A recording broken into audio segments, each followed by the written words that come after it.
hanyuma ikindi gikomeye cyo kigiye kuba mu gihugu cyacu, hari abantu bakomeye babiri bazwi bamenyekanye cyane bagiye gupfa, kandi hazavugwa amagambo menshi, hazacura imiborogo.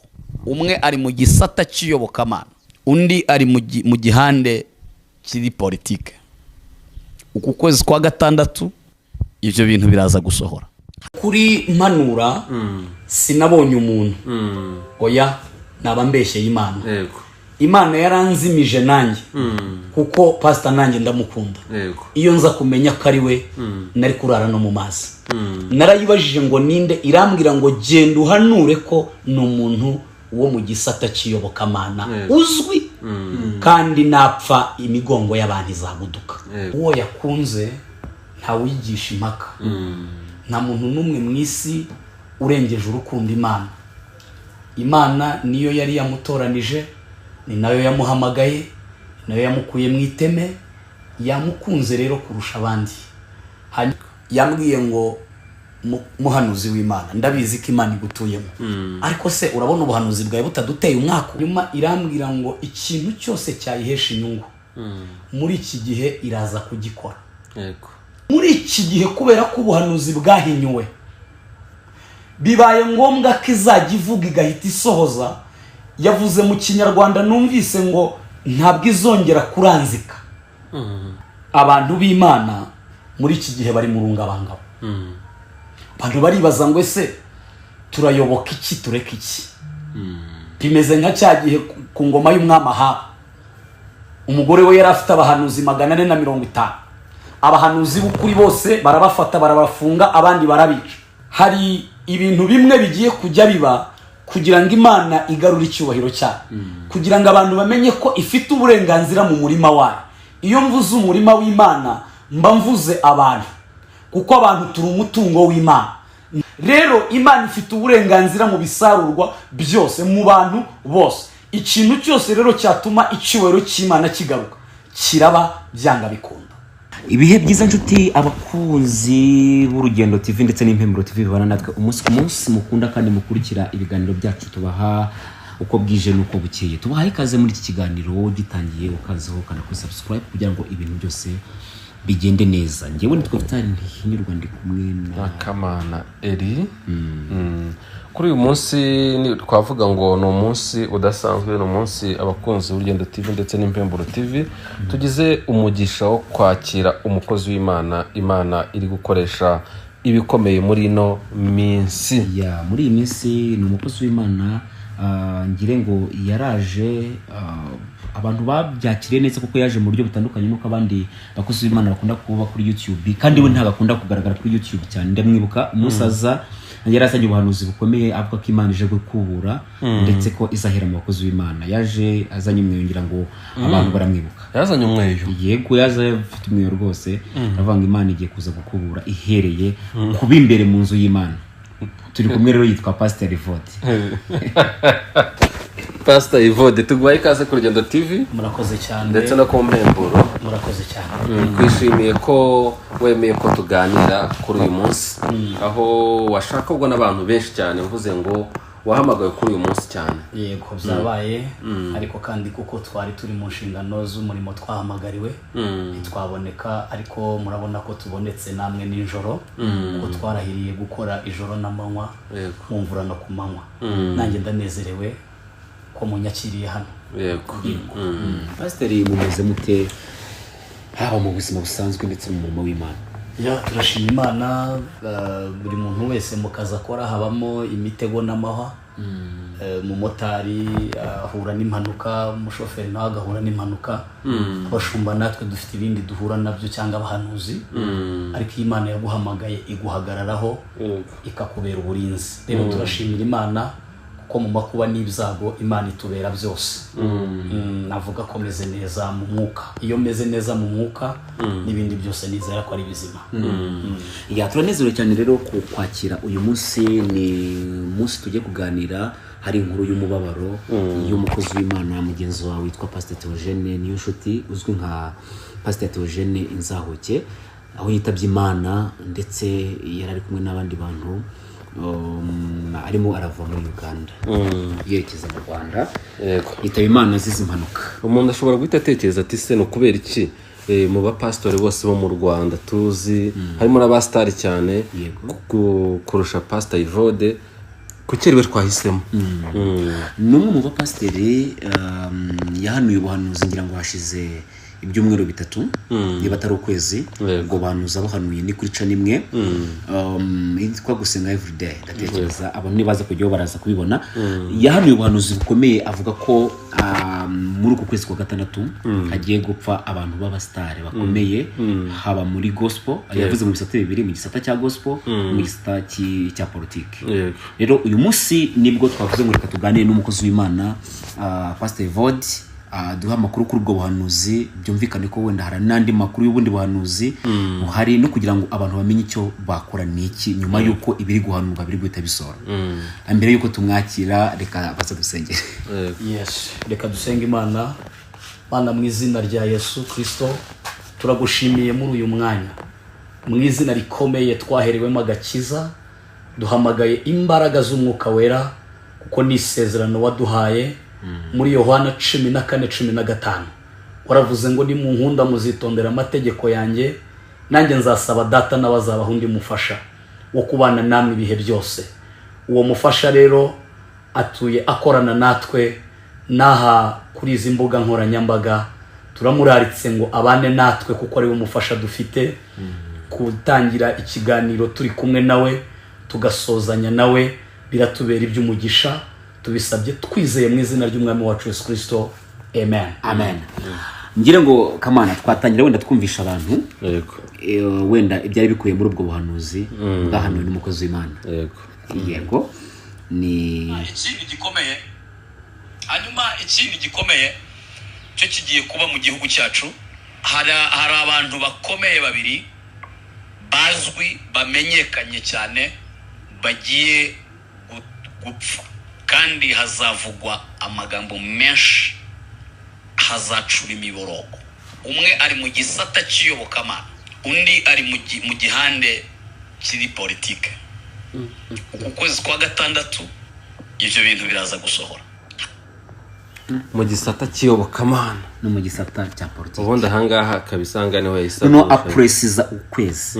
Ushumba turakwakira mu by'ukuri ni ibintu abantu badashobora kwiyumvisha, dore ko wenda n'impamvu nyamukuru yatumye tuguhamagara no kugira ngo Imana ikureho urupfu k'uyu muntu wo muri politiki. Wenda uyu mukozi w'Imana yatashye kandi agira uruko ridashira, ariko turebe ko imiborogo itaki kuba muri iki gihugu cy'u Rwanda. Ariko Imana buriya Imana ikora mu gushaka kwayo. Nanone bako n'ubundi uvuze ngo hakurwaho urupfu, ndatavuga ati se kuki hatakuweho rwa Pastor Theogene? Hari igihe abantu bibuka gusenga ariko hari ibyatangiye gusohora, tukaba twakibuka gusenga uyu munsi kuko twamaze kubona ko byatangiye gusohora. Wasanga ndarwara nakuweho nta wamenya. Yego reka tukwakire. Ndanezerewe cyane mbere ya byose. Mbere yuko usubiza iki kibazo, ndashaka kubanza gutambutsa iby'Imana yavuganye nanjye. Mu gitondo ubwo nakiraga iyi nkuru hari saa 12 nahise mfukama ndasenga kuko hari umuntu wari umaze kumpamagara arambwira ngo ko wahanuye ukaba wari wahanuye ibintu mu by'ukuri, niba wari warabonye mwene so kuki utabisengeye ngo bikurweho. Hanyuma mfata umwanya wo gusenga, Imana impa amakuru kuri urupfu, impa message ebyiri. Irambwira ngo uwo yakunze nta wigisha impaka, nta muntu n'umwe mu isi urengeje urukundo Imana. Imana niyo yari yamutoranije, ni nayo yamuhamagaye, nayo yamukuye mu iteme, yamukunze rero kurusha abandi. Hanyuma irambwira ngo ikintu cyose cyayihesha inyungu muri iki gihe iraza kugikora. Icyo ari cyo cyose cyayihesha inyungu iraza kugikora. Ndimo senga, Imana irambwira ngo icya kabiri, umuntu wese uwo ari we wese uko yaba areshya kose, uko yaba angana kose, ibyo yaba akora ibyo ari byo byose, yambwiye ngo akaba yikora mu jisho muri kino gihe cya none, ngo itanze integuza ya nyuma ko umuntu uri butungurwe atazayirenganya, kubera ko imbuzi zose zishoboka ngo yarazitanze.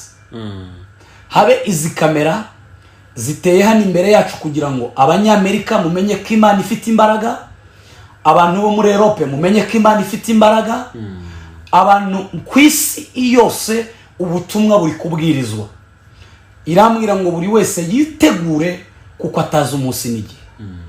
Gatatu, Imana irambwira ngo muri iki gihe kubera ko ubuhanuzi bwahinyuwe, bibaye ngombwa ko izajya ivuga igahita isohoza. Yavuze mu Kinyarwanda numvise ngo ntabwo izongera kuranzika. Ubwo abakuru barabyumva, ntabwo izongera kuranzika.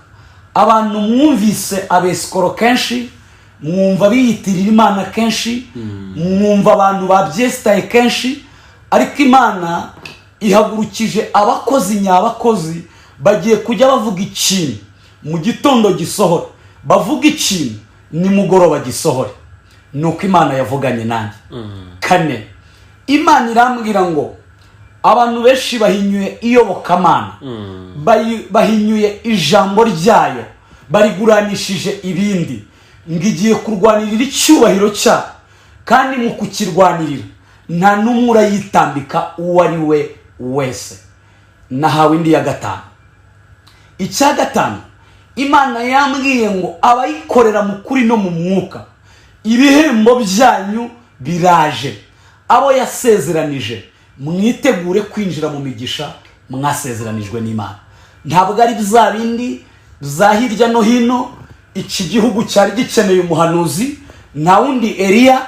Imana iramagurukije kugira ngo nze ntangarize isi n'amahanga ko Imana igikora, ko Imana ikivuga. Ninjye Eliya mu Rwanda, niko bigomba kugenda. Ubirwanya birwanye, sinjye urarwana nawe. Imana iri muri nje iraza kumvuganira. Icya gatanu rero nuko umuntu wese wavuganye n'Imana, wa mukobwa we impeta yawe iraje. Aho bakuzingiye hose Imana ikugaruriye ibyawe. Wa mugabo we business yawe itagendaga, wubashye Imana, wibazaga uko byagenze, wendaga kuyoboka abapfumu, va mu manjwe. Imana ije kugukorera ibitangaza mu ngeri izo arizo zose. Abavuganye n'Imana bakaba barayirindiriye, nagiye kubona mbona mwari munaniwe. Irambwira ngo ije gusohoza amasezerano yanyu.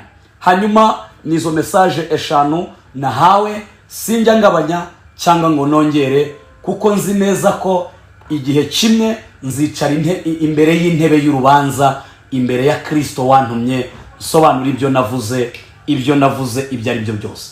Nizo message Imana yampaye. Ku kibazo rero mwari mwambajije, nagira ngo ntaza gufashwa cyane, ntaza kwibagirwa iby'Imana yantumye ku bantu batuye isi. Mu by'ukuri abantu b'Imana muri iki gihe bari mu rungabangabo. Abantu baribaza ngo ese turayoboka iki, tureka iki? Bimeze nka cya gihe ku ngoma y'umwami Ahabu. Umugore we yari afite abahanuzi 450. Abahanuzi b'ukuri bose barabafata, barabafunga, abandi barabica. Abasagutse basesera mu buvumo, bahunga icumu rya Yezebeli. Eliya avumbuka mu buvumo, aravuga ngo kubw'agasuzuguro mwasuzuguye Imana ya Isiraheli, mukica abahanuzi. Imvura ndayifunze n'ikime ndagifunze. Rero icyo gihe icyubahiro cy'Imana cyaragarutse. Hari ibintu bimwe bigiye kujya biba kugira ngo Imana igarure icyubahiro cyayo, kugira ngo abantu bamenye ko ifite uburenganzira mu murima wayo. Iyo mvuze umurima w'Imana mba mvuze abantu, kuko abantu turi umutungo w'Imana. Nta muntu n'umwe n'abazungu ubu muri gukora amarobo, muri kugira gute, ariko sindabona mwamuritse umuntu uhumeka umwuka, ufite inyama, ufite amaraso. Rero Imana ifite uburenganzira mu bisarurwa byose, mu bantu bose. Ikintu cyose rero cyatuma icyubahiro cy'Imana kigaruka kiraba byanga bikunda. Hanyuma ku kibazo rero mwarimo mbajije muti ese twasenga kugira ngo ibi bikurweho cyangwa ibi kubera iki byabaye. Ubundi iyo Imana ishaka gukora ntawe uyibaza ngo urakora iki. Niyo kamere y'Imana. Yabwiye Mose ayibajije ngo ese kwa Farawo ndajyayo mvuga iki? Kwa ni umwana, kabiri ni umuhanga, gatatu afite ishuri ry'abakonikoni. None urumva ndajya imbere ya Farawo ndidimanga gutyo biramupanga? Imana iramubwira ngo iyo nkono ufite ndayikoreramo. Iramubwira ngo icyo kiganza cyawe ndagikoreramo. Bibiliya ivuga ko ngo yaramubwiye ngo shyira iyo nkoni hasi ihinduka inzoka ari imbere y'Imana. Aramubwira ngo yifate ku musozo wa. Irangije iyo nkoni irongera ibi nkoni nanone. Kabiri iramubwira ngo fata ikiganza cyawe ugishyire mu kwaha. Agishyizemo kirabemba. Agikuyemo asanga cyabembye. Iramubwira ngo gisubizemo. Iramubwira ngo rero ndi Uwiteka. Aravuga ngo iryo zina ko atariza. Iramubwira ngo genda umubwire ko ndi uwundi we. Muri make rero Imana iriyumva. Kandi Imana ikora icyo ishaka mu gihe cyayo.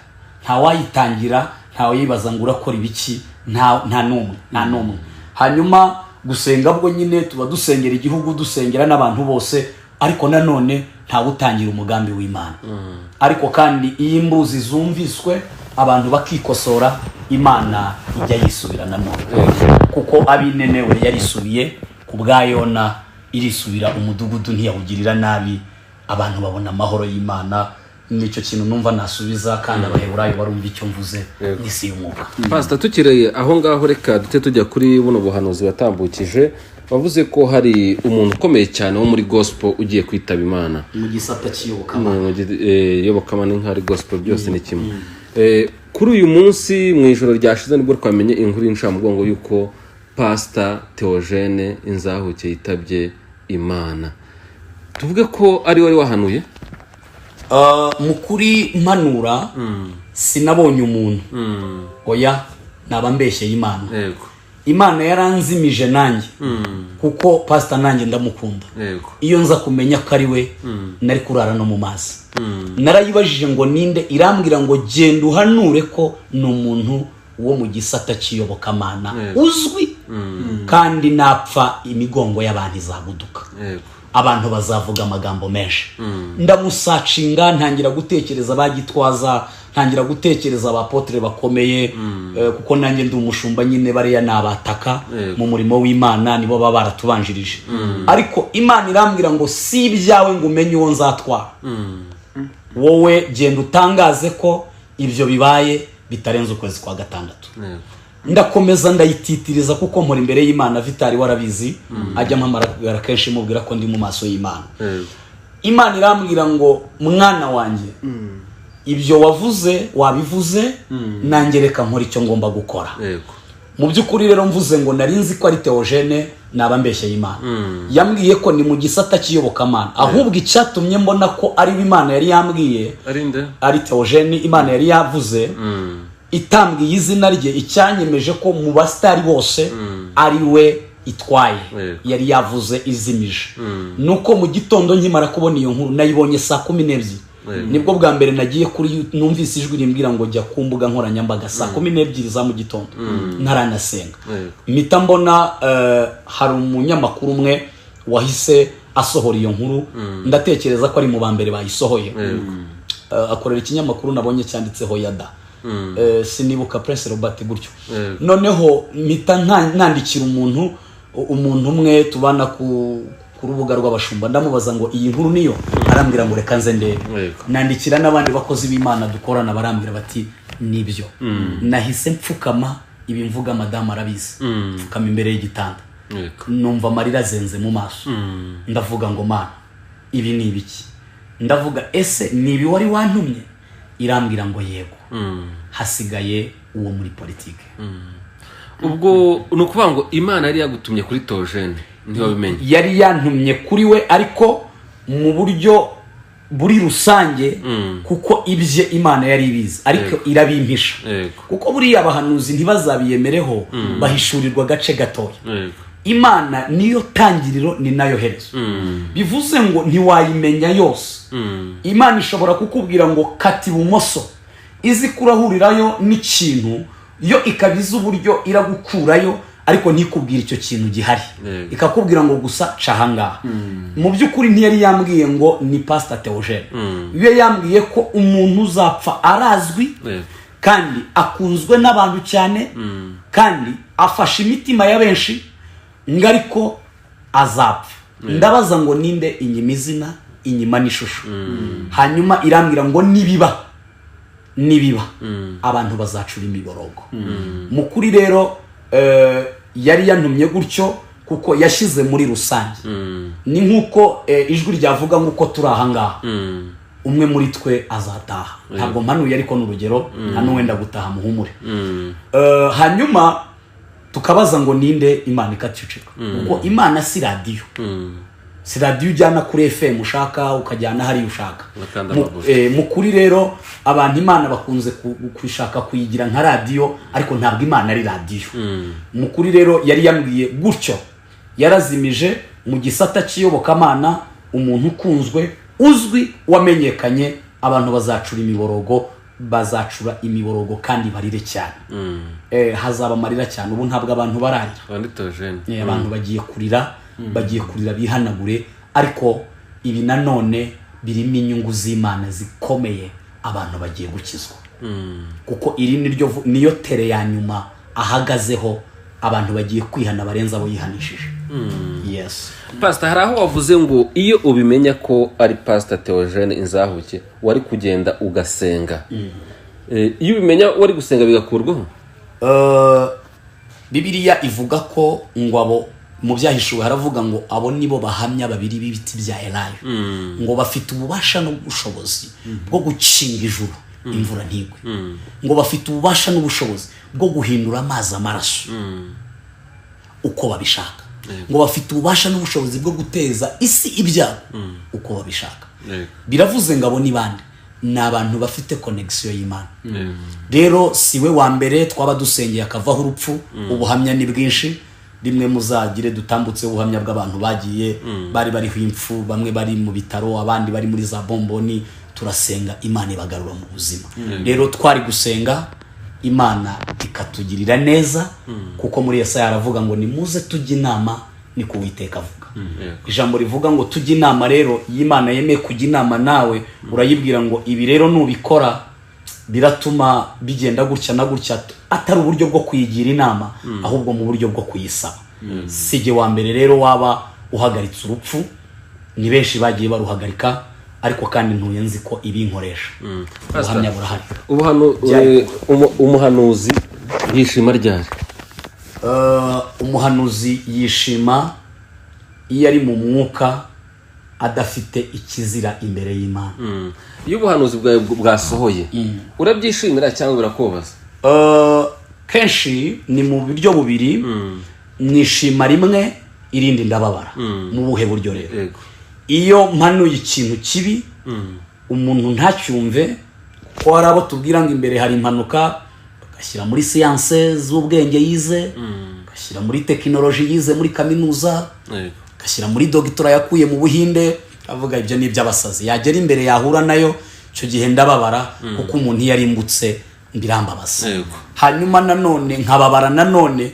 iyo nabonye ikintu kibi kigasohora nakoze ikintu cyose gishoboka ngo kidasohora nkabona Imana irabikoze mu bumana bwayo icyo gihe ndasenga navugisha Imana ikambwira ngo nkora uko nshaka ikindi gihe nishima ni igihe rero nahanuye ibyiza bigasohora gihe manuriye umuntu nkamubwira ngo imbere hari ibi nibi akabyakira akampamagara akambwira ati amafaranga ndayabona igihe nsengeye umurwayi nkumva arambwiye ngo nakize igihe nsengeye ingumba nkumva irambwiye ngo nakiriye urubyaro icyo gihe ndanezerwa nibyo byishimo by'umuhanuzi ni n'uwo mubabaro w'umuhanuzi witwa Evode wahanuye urupfu navuga ko ari urwa Pastor Theogene none rwasohoye Pastor Theogene ni umwe mu bantu baje ahangaha kuri social media afite abakunzi benshi cyane ese ukimara kubona yitabye Imana ntabwo byaguteye ubwoba akoba karaza gake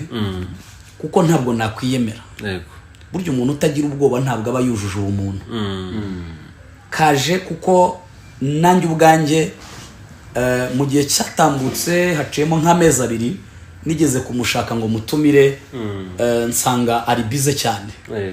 Mu by'ukuri rero ubwoba bwaje, ariko buje Imana iramfata, umwuka wera arankomeza.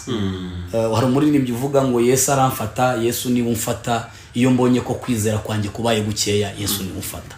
So rero ubwoba bwaje niko kuri, ariko kandi bituma nanone nkanguka. Nahise mbwira madamu nti jya untegurira imyenda vuba vuba nkorera Imana hakiri kare. Ndanamubwira ni kandi ninjya nkubwira ko nshaka kurya ifi, jya uzana nirire kuko urabona ko isi ntisakaye. Rero nuko byangendekeye nkibyumva, bwaje pe bwaje. Hari abakozi ba Pastor Theogene baguhamagaye? Hari uwampamagaye ari mu ntara, yari inshuti ye ariko yari n'inshuti yanjye. Asengera muri ADPR ya Nyarugenge, ntabwo ndi bumuzane mu itangazamakuru, ariko ni inshuti yanjye, afite ibyo ashinzwe n'ahandi tutari bujyemo.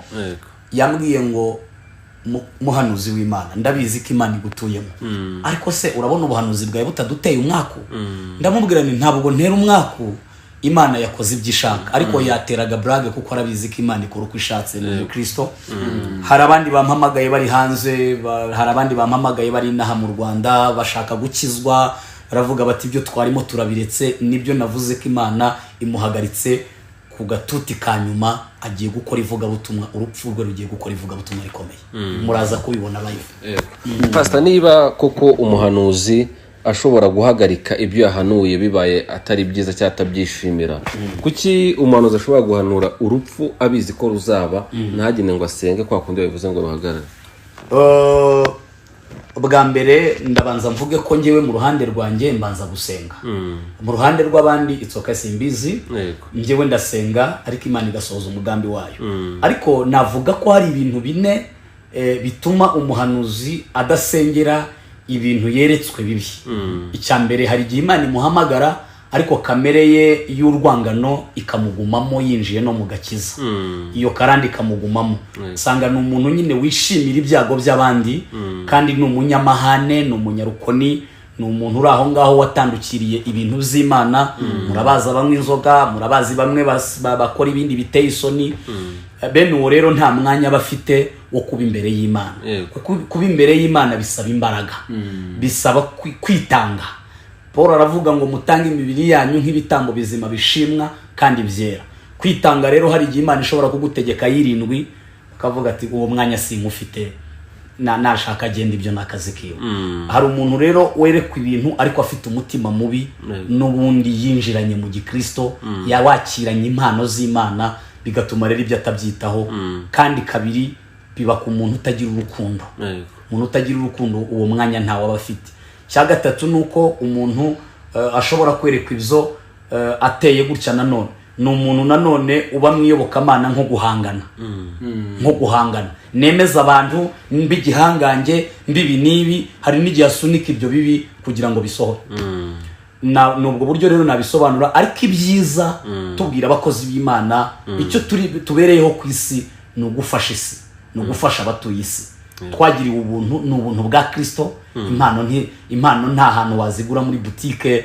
Impano y'Imana rero twahawe ku buntu. Paul yaravuze ngo wabonye ko ndi uwo kwizerwa, ungabirwa biri muri wawe. Yes. Pastor, urumva wowe wakoze iki muri ibyo byose uvuze ko ari bitatu? Mu by'ukuri mvuye mu masengesho y'iminsi 7, Imana irabizi. Mvuye mu minsi 7, ndumva haciyemo nk'iminsi 4 nyavuyemo, ndimo sengera isi muri rusange, sengera igihugu, sengera n'abakozi b'Imana. Nyuma yuko ibendera ry'ubutinganyiri zamuwe, nubwo benshi badakunda kubivugaho, nafashe ibihe byo gusenga kugira ngo igihugu cyacu gikomeze kugira umutuzo n'umutekano bituruka ku Mana. Rero mvuye mu minsi 7 yo gusenga, narasenze ibishoboka, ariko nakoze nk'umuntu, Imana nayo yakoze nk'Imana. Mu by'ukuri wenda wakira ari amakuru yuko hari abantu bakomeye bagiye kwitaba Imana mu gisata cya gospel ndetse no muri politiki. Birashoboka ko hari andi makuru Imana yakubwiye uti aya makuru yampera abantu, yampera abanyarwanda, yampere abatuye isi muri rusange, niba bakumva. Tukaba tugize umugisha kugira ngo ayo makuru tuyumve, ndetse n'abantu badukurikiye ayo makuru bayumve. Yes, amakuru nayahawe ariko kandi nayahawe mu cyanditswe Maraki ibice 3 umurongo wa 19 haravuze ngo dore hazaba umunsi utwika nk'itanura ry'umuriro, abibone bose n'inkozi z'ibibi bazaba ibishingwe. Hanyuma reka ngarukira hawenda, ariko icyambere Imana yambwiye ko abantu bakwiriye kwezwa, kuko igihe turimo Yesu yambwiye ngo ni igihe cyanyuma, ni igihe giheruka isi, ni igihe utatandukanye umukristo n'umupagane, ni igihe cyo kubana n'Imana umuntu wese ku giti cye. Hanyuma Yesu arambwira ngo ari bugufi gutwara itorero. Abanyetorero muve mu gahuge, mwinjire mu bihe byo gusenga. Uwagukomerekeje uwo ari we wese, Imana yantumye ngo nkubwire ngo uwo muntu yaragukomerekeje, ariko si Imana yagukomerekeje. Abantu bakure icyaha ku Mana, kuko irera irakiranuka. Niba warahuye n'umutubuza akagutuburira, ntibivuze kurava imbere y'Imana. Niba warahuye n'umuntu akakugirira nabi, n'umuntu bibare ku muntu, Imana yo irera. Icyo ni icyambere. Icya kabiri, Imana yambwiye ko abantu mwese mukwiriye kubararira izina rya, mukayemera, kuko yarabakunze, ariko bamwe muri mwe ntimuri kuyikunda. Yarabatoranije, bamwe muri mwe muri kuva mu gutoranwa nayo. Rero nubwo tuvuga ibi bintu, benshi bakavuga ngo ni iterabwoba ry'abapastori. Bene data, hazabaho umunsi utwika nk'itanura, abibone inkozi z'ibibi bose bazaba ibishingwe. Ubyemere utabyemeye, umunsi we nyuma, umunsi w'imperuka uzabaho. Itorero rizataha. Kandi yantumye ku banyamadini, bene data bakundwa muri Kristo Yesu, ngo musubire uko mwahamagawe mumeze. Imana yarabazahuye bakura hasi bashyira hejuru, none ngo mwamaze kwicara muribagirwa. Rero mwibuke aho mwaguye, mubizuke, muvugire Yesu, kuko n'igihe giheruka isi. Abariye mugahaga mukibagirwa, ije kubanyaga nimutumvira iyi miburo. Bamwe mugiye gukena, abandi mugiye gusohorwa, abandi mugiye gukurwa mu byanyu, n'Imana izabibikoze. Hanyuma gatatu, Imana yantumye ku bantu batandukanye bitwa abakobwa n'abamama. Bene data, ngo nimuyoborwe na Bibiliya. Aho yambujije kwinjiramo cyane ngo mbabwire impamvu bivuze. Yambwiye ngo mwongere musome ijambo ry'Imana, mumenye uko mugomba kwitwara muri ibi bihe biheruka isi. Ntimubone uko isi iri gukoma amashyi ngo mukomane amashyi n'isi, kubera ko imirimo ya buri wese igiye kugerwa imbere y'Imana. Gukiranirwa kw'abantu guciye mu maso y'Imana. Imana ije kwirebera ibibi bivugwa i Sodomu n'i Gomora ko bihari koko. Ibyo bintu ni by'Imana yantumye ngo abantu nimuhindukire mugorore inzira y'Uwiteka. Bantu mwakoze ibyaha bitandukanye mubyitirira Imana, mukabyitirira Imana, mukiba mukabyitirira Umwuka Wera, mugasambana mukabyitirira Umwuka Wera, mukaroga mukabyitirira Umwuka Wera. Nigeze kujya hano numva umuntu uri kwatura ngo Imana imubabarire, ngo kuyifasha gucyura. Ntabwo Imana isaba sapoti, umuntu wese azahanirwa ibyo yakoze. Rero shuti z'umusaraba, yantumye ngo ibyo bintu byose nubwo mwabikoze ikabihorera, ije kubanyuramo uko yabanyujijemo umweyo. Bamwe mukaba mutagifite ibyo kuvuga hano, mukaba musigaye mufindafinda ibyo kuvuga mwarabibuze. Niko igarutse nanone, noneho si umweyo, ije kwihurira na buri muntu ku giti cye, ije kwihurira na buri muntu wese. Uryamye muzahura, ugenda muri kaburimbo muzahura, wicaye muzahura, wicaye ku meza muzahura. Imana nimuhurira mu ikorosi izagufata, kandi ibyo yakubikije izakubaza iryo tarano uko warikoresheje. Ariko bari bwumva umuburo mugaca bugufi, mugapfukama, mukiyeza, yambwiye ngo murababarirwa, kuko yabahamagaye nk'abagaragu, nk'ibisonga bishimwa kandi bikundwa. Nibyo Imana yantumye. Imana ibaha umugisha, Imana ibagirire neza. Amen, amen, amen. amen. Imana iguha umugisha cyane mushumba. ya ndetse n'abandi bantu bose badukurikiye ibi wenda byabaha isomo ryo kugira ngo bakomeze bite ku bihe byabo bya nyuma. Hari igihe umuntu ahanura ubuhanuzi cyane, maze iminsi mbibona kuri YouTube, ugasanga hariho kwibana ubuhanuzi, niba nabyita kwibana simbizi, ugasanga wenda ntabwo ndibuze kuvuga amazina ariko namwe murabizi, ugasanga hari umushumba uzana iyerekwa ry'inzozi avuga ngo izi nzozi gutya na gutya, hacaho umunsi umwe cyangwa iminsi ibiri ukabona undi nawe aravuze ngo izi nzozi gutya na gutya, akongera akazirepeta. Yewe hari n'ibitangazamakuru ujyanaho ubutumwa wabugezayo bakabwumva ntibazabusohore ari we wabivuze, bakazabusohora ari we babwivugiye. Yego hari n'undi muhanuzi nabonye avuga ko ari umuhanuzi yahanuye buno buhanuzi. Reka for sure. None se ariko ngewe ndumva ibyo bishoboka niba bose ari abakozi b'Imana, se Imana ntabwo ishobora kubatuma ibintu bimwe, ikabatuma ibintu bimwe mbo biba bigoye. Kwa kundi tubareye mwese muri abakozi ba banki, mwese simukora kuri gishe, simukora ku mafaranga. N'urugero Imana ishobora kuvuga ngo buno butumwa irabuha Kamana, ubundi ubuhe Vitali, ubundi ubuhe Ivode, kandi wewe buhuye. Birashoboka nabyo, ariko nicyo kintu cyo kwibana Pastor birashoboka. Ubundi Imana yerekwa buri muntu ku giti cye, kuko buri wese aba afite uko yahamagawe. Ariko kandi ibyo nabyo bireze, nanjye Imana yarabimbwiye. Wenda we yarabibonye, ariko jewe Imana yarabimbwiye ko hari abantu bitwaza iby'abandi kugira ngo barye abantu. Hanyuma birashoboka ko nagira iyerekwa n'undi akarigira, ariko tukaba turi ahantu hatandukanye. Ariko uburyo tubitambutsamo, umuntu niwe wijonjorera kumenya ngo Imana iravuze cyangwa ntabwo ivuze. Kuko buriya tuzakora ikiganiro mbwira abantu buryo Imana ivuga, n'iyo Imana ivuze ikikubwira ko ari Imana ivuze. Ariko birashoboka cyane ko abahanuzi baharwa ibwiyerekwa ari babiri kandi batandukanye, kuko Imana igiye gukora hari igihe inyura mu bantu batandukanye kugira ngo itange imbuzi zitandukanye, kugira ngo bigere ahantu hatandukanye. Ariko n'ibyo byo gukopiya nabyo bibaho, gusa ababikora bazabona ishyano. Pastor, ubundi wowe n'Imana yawe muganira gute, igutuma gute? Kumva ngo Imana ngo yambwiye. Ikibazo cyiza cyane, rumwe mu banyamakuru b'abahanga cyane, Imana iguha umugisha. Ubundi Imana uburyo je tuvugana, Imana imvugisha mu buryo butatu.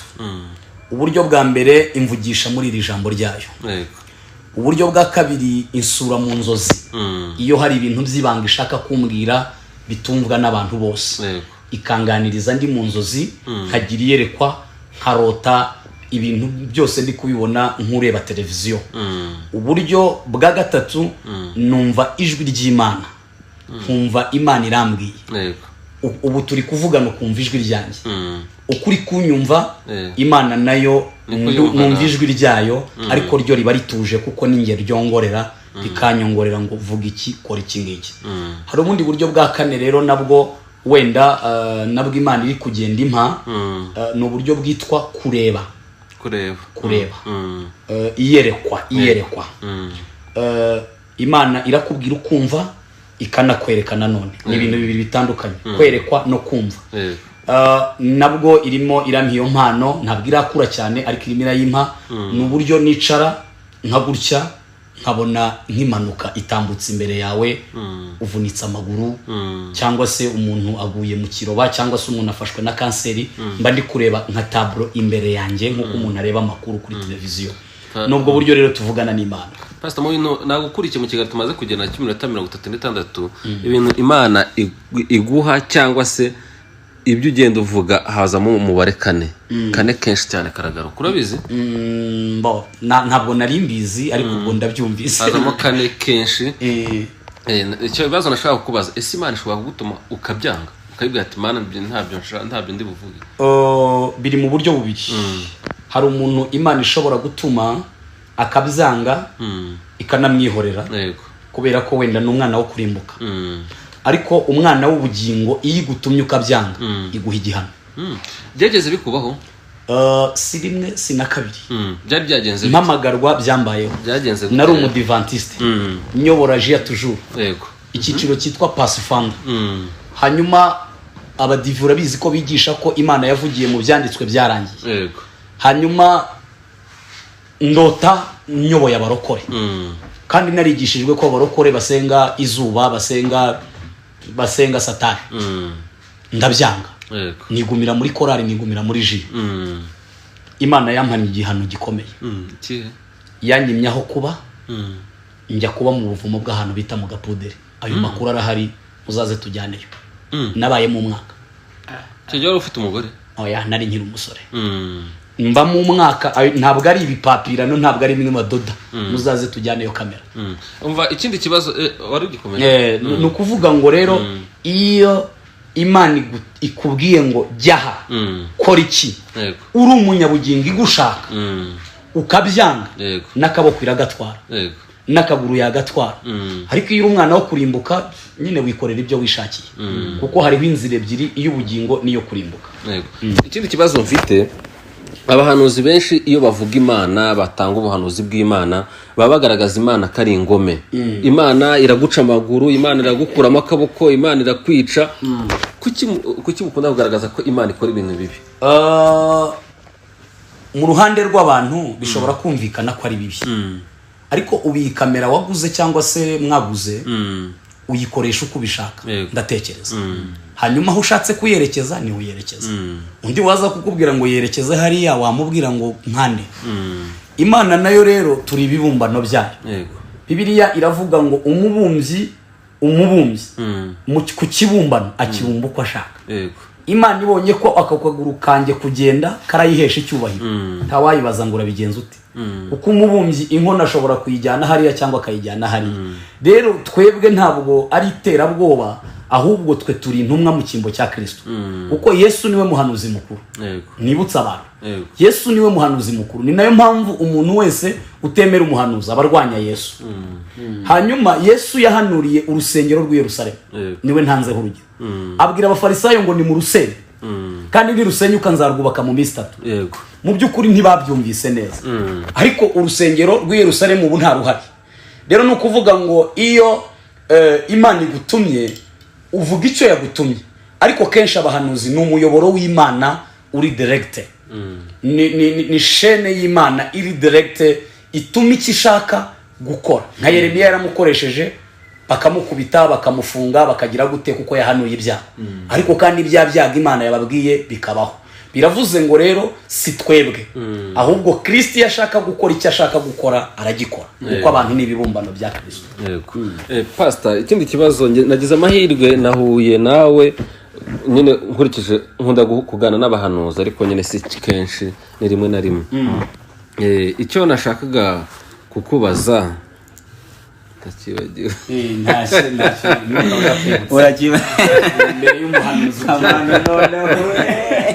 imbere y'umuhanuzi mushumba wenda ahangaha nshobora kwibaza wakiriye gute urupfu rwa Pastor Theogene ubutumwa cyangwa se ubutumwa waha abantu bakura cyangwa se inyigisho bashobora gukura muri uko gutaka uyu mukozi w'Imana icyambere nuko abantu bagomba kwitegura icya kabiri ni ukumenya ko nta kigenge imbere y'Imana icya gatatu ni ukumenya ko Imana ikora icyo ishaka mu gihe ishaka icya kane ni ukwezwa icya gatanu ni ukumenya ko Imana ishobora ibintu byose abantu bagahindukira n'icyo ngicyo natanga Pastor ndakibutse wari ugeze ahantu uganira n'abahanuzi benshi no kuvuga ngo kubera iki Imana iremye umuntu siba izi uko azabaho ibibizi 100% kuko muri Yeremiya haravuga ngo nakumenye ntarakurema nakwejeje utaravuka ukiri urusoro mu nda ya mama wawe je nari nkuzo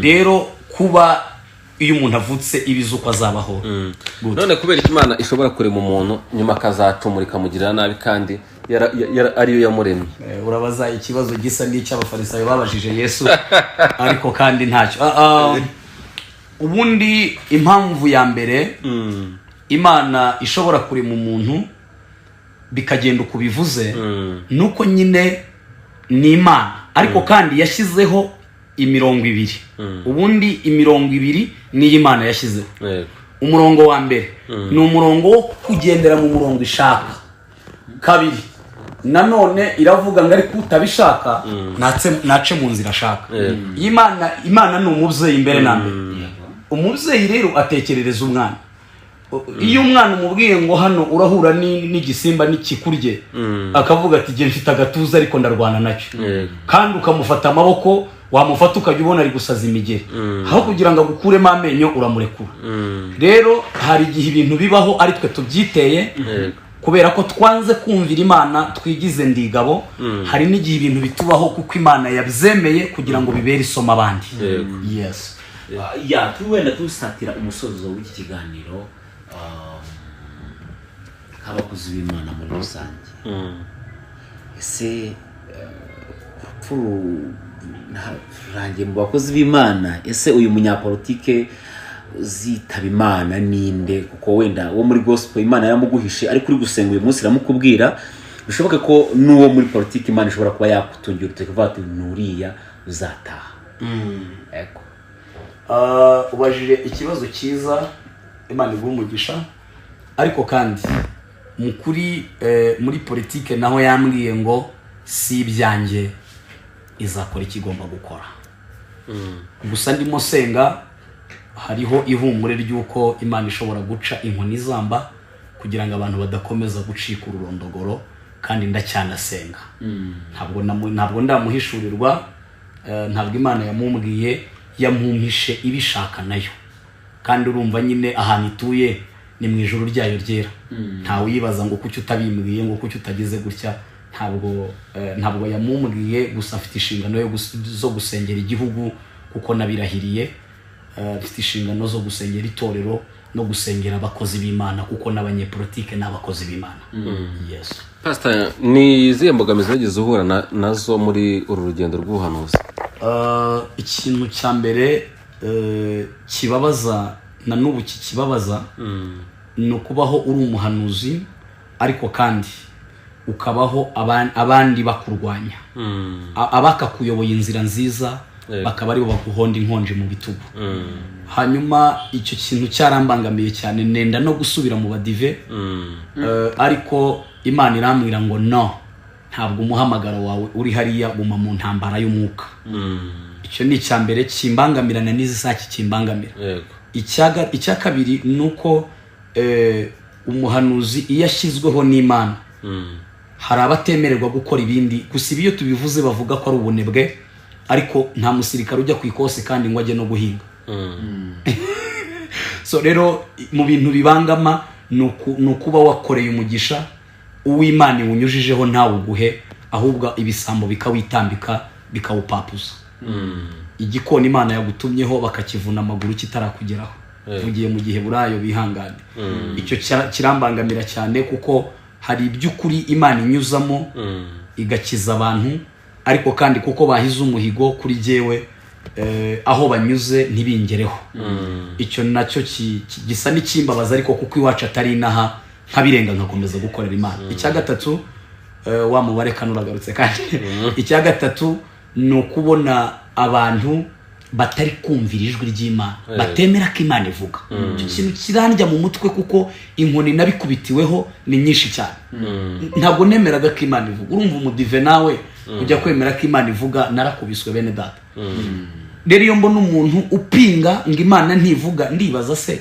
uyu muntu Imana yaramuremye irangije ibikiragi waravuga Imana yamuremye ntivuga bikambabaza icya kane naricyo cya nyuma ni ukubona abantu bafite ibintu by'ukuri by'Imana ibibitsanyo by'ukuri byafashe isi badafite umurongo wo gukoreramo ngo batangaze iby'Imana yababitsemo hanyuma bamwe bamaze kumera gutya bakaba aribo bagenda babitambika babakinga amakote mu maso ibyo bintu bine birambabaza nkasenga nkarira muri urugendo rwawe rw'ubuhanuzi ni iki wishimira icyo nishimira cya mbere ni umwuka wera kuko sinari muzi naramumenyeshejwe ndanamwakira nicyo cya mbere kuko umwuka wera amenyesha amakuru ntakura ahandi hantu ikindi umwuka wera arampumuriza ikindi iyo mbona abantu bose batari kunyumva umwuka wera nkasenga umwuka wera aranyumva akamvuganira kwa data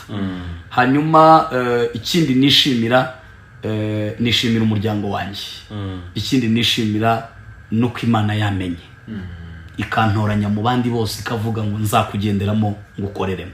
Ngibyo ibyo nishimira.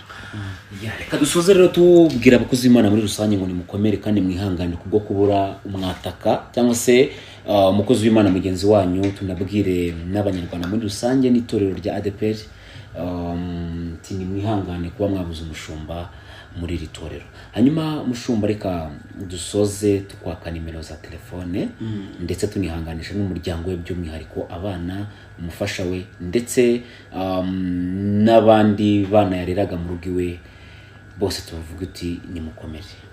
Yego. Nimero yanjye ya telefone ni 078 02 89 8 85 078 02 89 8 85. Wanyandikira kuri WhatsApp, wamvugisha, ntacyo bitwaye. Pastor, ariko ngewe reka nkubaze ikibazo cya nyuma. Ubusanga abahanuzi bahanga kuri social media benshi iyo uganire n'abantu cyane cyane abo hanze, ubusanga batakizera abahanuzi. Impamvu nta yindi ningi ngiye kubwira nuko hari abahanuzi bizereyemo bakizera ubuhanuzi bwabo bagasanga ari abatekamutwe. Ibyo ngibyo nk'umuhanuzi navuga ko Imana ihagurukije muri no minsi, urumva ukwiye kubyitwaramo gute nkawe? Urumva mbere yuko ngera aha ngaha, aya ni amasezerano asohoye. Hari uko nitwaye mbere yuko ngera hano kuri kamera. Ngira ngo Vitali we tuganira bwa mbere nza namubwiye ko nari narabyanze kuza kuri kamera. N'Imana yantunaritse, namuhingutseho hariya ahakorera n'umweyo ku marembo. Ngira ngo abantu abari bahari barabibonye. Hari uko nitwaraga mbere. Ingamba zanjye kuva mpamagawe namenye ko Imana ihana. Iyo uzi ko Imana ihana rero wirinda kuyibeshyera, uvuga ikivuze. Ikindi giyewe mpamagariwe komora iyo mitima kandi kuko hari abantu bampamagaye bakomerekejwe nabo bahanuzi. Barambwira bati ntabwo tugikurikira social media zo mu Rwanda kubera ko abapastori, abahanuzi, abavuga butumwa, hari abo twahuye bamwe dusanga bakorana n'ibindi bibaraga. Hari abandi twahuye bashaka kudusambanya. Hari abandi twahuye batwambura amafaranga yacu. Hari abandi twahuye baduhanurira ibinyoma, baravuga ngo ejo bizasohora ntibyasohora. So rero uko nitwaraga nyuma y'iyi kamera ni nako ndibwitware kuri iyi kamera. Ngira ngo kuva vitaranyakiriye hagiye gucamo hafi umwaka, ugiye kuzura niba atarameze 8. Ndumva nta muntu uraca kuri social media atangaza ko hari kibi namukoreye. Kandi suko wenda babihishe nuko ntabihari. Kuko bihari ngira ngo abanyamakuru namwe mu mwabukereye. So rero hari uko nitwaraga nyuma mbere ya kamera, hari uko nahamagawe. Buri muntu wese agira uko yahamagawe. Jewe nzi ko Imana ihana. Ibyo nakorera mu rwihisho nzi ko nabihanirwa ku mugaragaro. So rero imyitwarire nuko ngomeza gusenga, kuko hari abazani bakibagirwa gusenga. Akabona nyine yamenyekanye akumva birahagije, ariko ibyo ntibihagije. Akabona hano ikintu kimwe kirasohoye agatangira kuvangavanga. Ariko mbaho mu buzima bwo gusenga. Kutabyibuha suko ntarya nuko mpora mu bihe byo gusenga. Bakubyiwa nta nubwo bigezweho ariko pastor. Ahubwo uzashima Imana uzigumire gutyo. Turagushimiye cyane ubu ko wemeye kwicara kuri kamera zacu. Kandi reka tubwire abadukurikiye ko burya ngo hari 7,000 bitarapfukamira Bayali.